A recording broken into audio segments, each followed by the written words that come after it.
समस्त को मोर नमस्कार। मु आज आपण मानक स्वागत करुच्ची मोर चैनल को।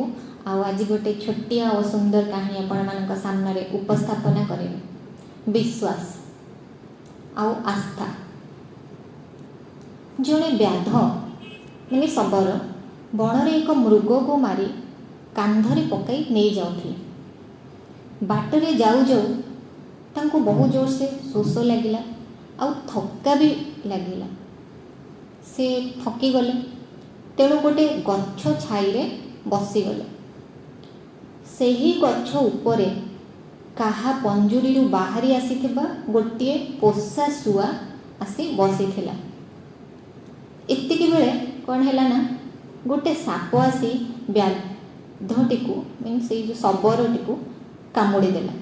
सेठारे बसी शुआटी राम राम राम नाम कहूଥାଏ। ସେହି राम नाम शुणिबा द्वारा व्याध पाटिरू मध्य दुई थर राम राम बाहरी पड़िला एवं से सेठी मरीगला। मरीजिबारु जमदूत माने ताकू नेबाकू आसिले। मरीगला परे सबू आमर जहाँ विश्वास अच्छी जमदूत माने नबाकू आसंती। एपटे ताकू नेबा पाई भगवान को पार्षद माने मध्य आसी पहुँची जाइथिले माने विष्णुगण। जमदूत माने सेमानकू बारण करी कहिले तुमे एहाकू शबर को काहे कि नेबाकू आसीच? ये तो बहुत जीवजंतु मारिछि, बहुत पाप करिछि, तेणु ए नरक को जीव। भगवान को पार्षद माने कहिले विष्णुगण माने ये अंत समय रे भगवान कर नाम स्मरण करिछि। तेणु करी अंत समय रे से जेहेतु भगवान को स्मरण करिछि एहार उद्धार हेब। ए नरक को न जाए ये विष्णुपुर को जीव, वैकुंठ को जीव। उभय मध्य विवाद आरंभ हो गला। समाधान पाई समस्त पाप को और भगवान को नाम को तौला गला, निकिति अणागला। सेठी बसी एपट सेपट कर ओजन करागला। परिशेष रे भगवान कर नाम ओजनिया हैला। एणु व्याध को निर्भय धाम प्राप्त हैला, विष्णु को धाम।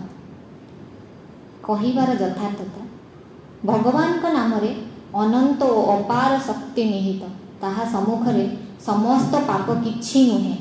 1 किलो तुला जलाइबा पई गोटे दियासिल काठी दरकार एवं 100 किलो तुला जलाइबा पई मध्य सेही गोटे दियासिल काठी दरकार। 100 किलो तुला जलाइबा पई 100टी काठीर आवश्यकता पड़े नहीं। सेही परि स्थले मापत